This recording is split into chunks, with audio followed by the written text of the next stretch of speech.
Avant de commencer, un petit tuto pour mieux apprécier la vidéo. Donc vous pouvez mettre pause et faire lecture, mais vous pouvez aussi modifier la vitesse de la vidéo. Si vous pensez que je vais trop vite, vous pouvez ralentir le débit.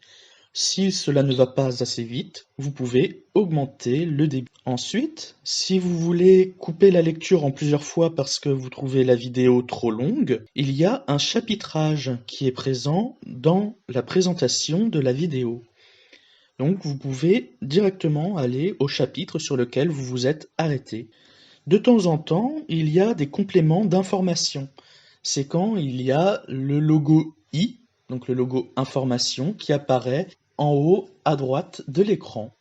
Vous pouvez cliquer dessus et le mettre dans un autre onglet en attendant de finir la vidéo. Ou vous pouvez mettre pause et aller regarder l'autre vidéo également. Je vous souhaite une bonne écoute. Petit avertissement quant à la thématique traitée.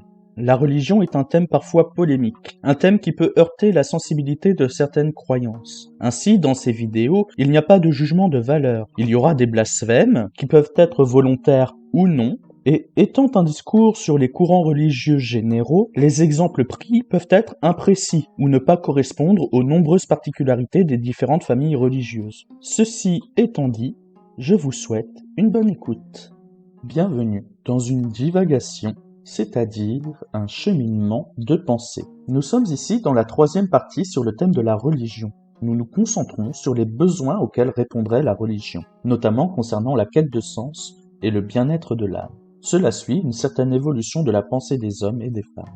Première partie, quête de sens et pensée. Les hommes et les femmes, que ce soit au niveau individuel et au niveau de l'humanité, poursuivent une évolution dans la pensée ou les besoins de leur pensée ou intellect. La quête de sens semble être le moteur de cette évolution. L'histoire proposée par le courant du positivisme pourrait permettre de comprendre cette évolution. Le positivisme pense que les sciences permettent de faire de la philosophie, en tant que ces sciences puissent atteindre ce que l'on appelle un stade positif. Ce courant philosophique a été initié par Auguste Comte, philosophe français né en 1798 et mort en 1857, notamment dans ses cours de philosophie positive. Il y développe la loi des 3 états, que l'on pense parfois comme des âges de l'humanité. Ces états concernent tant les individus que l'humanité et surtout les sciences. Par exemple, la chimie a connu un état dit théologique, un état métaphysique et un état scientifique ou positif. Sur un plan humain et spirituel,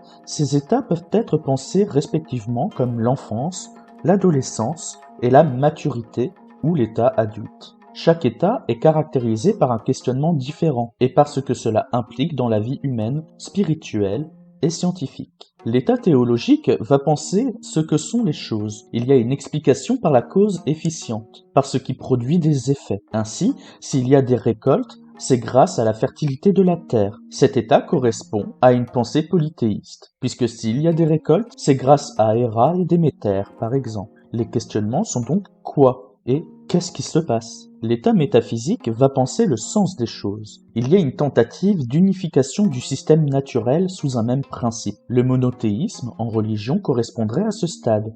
Il y a un Dieu qui est cause finale, donc moteur des événements du monde. Il n'y a plus besoin de penser le polythéisme.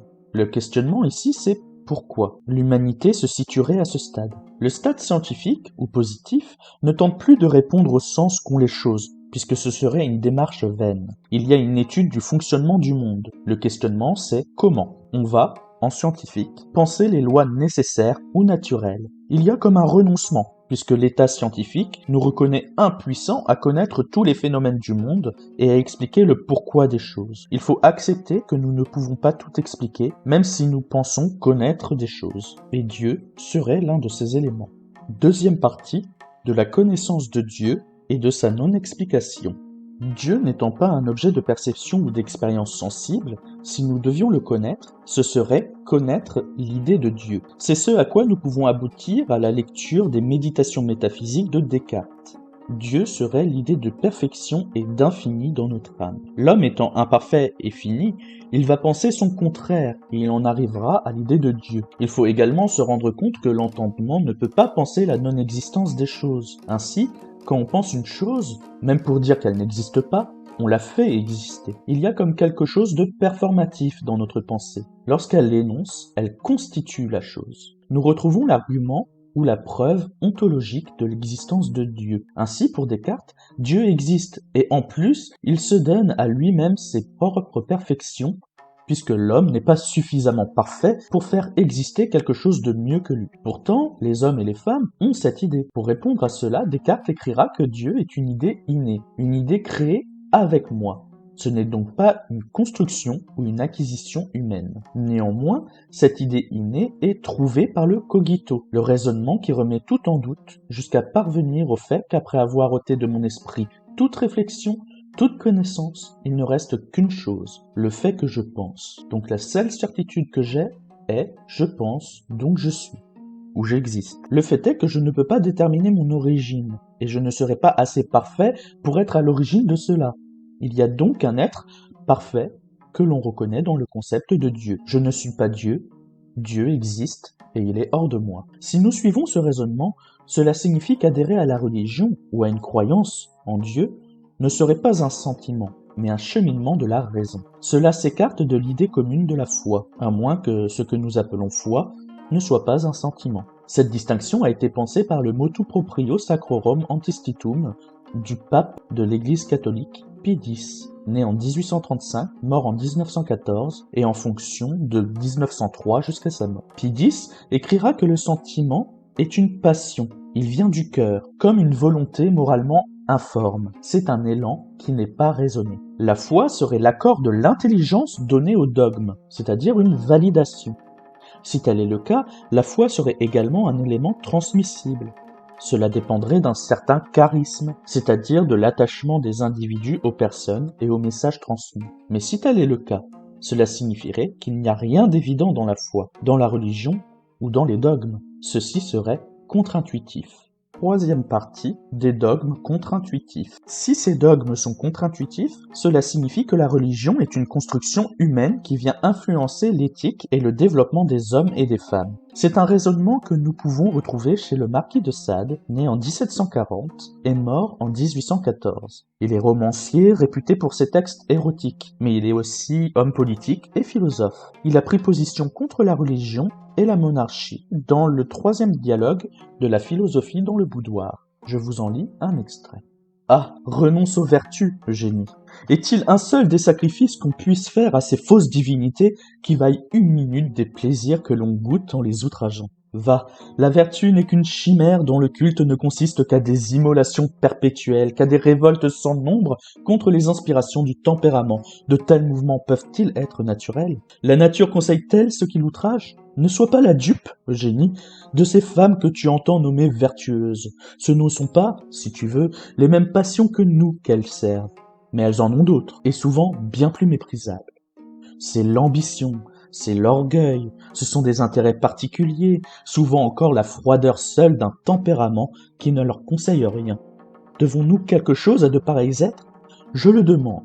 N'ont-elles pas suivi les uniques impressions de l'amour de soi? Est-il donc meilleur, plus sage, plus à propos de sacrifier à l'égoïsme qu'aux passions? Pour moi, je crois que l'un vaut bien l'autre. Et qui n'écoute que cette dernière voix a bien plus de raison sans doute, puisqu'elle est seule l'organe de la nature, tandis que l'autre n'est que celle de la sottise et du préjugé.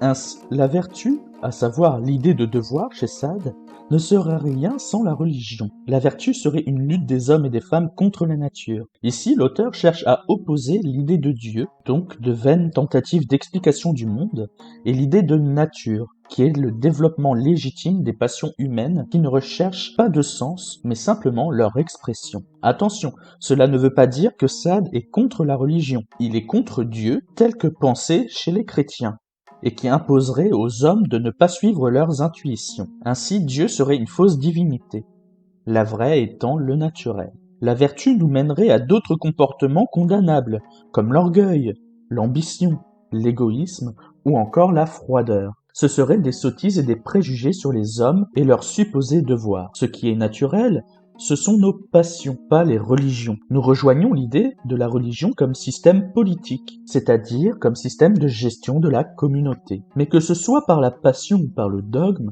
cela reflète la recherche de ce qui fonde ce que veut, pense ou ressent l'humanité ou l'individu. Ces éléments composent ce que l'on appelle l'intériorité. Quatrième partie, de la recherche du fondement de notre intériorité. C'est un questionnement métaphysique pensé par Emmanuel Lévinas, philosophe français d'origine lituanienne, né en 1906 et mort en 1995, dans Totalité et Infini. L'auteur explique que la métaphysique, c'est à la fois Dieu et la religion. C'est un questionnement de l'homme sur ce qui le dépasse. Il y a une démarche qui part de ce qui nous est familier, nos sentiments par exemple, pour aller vers quelque chose qui nous est étranger. Avec la religion, les hommes et les femmes recherchent leur altérité.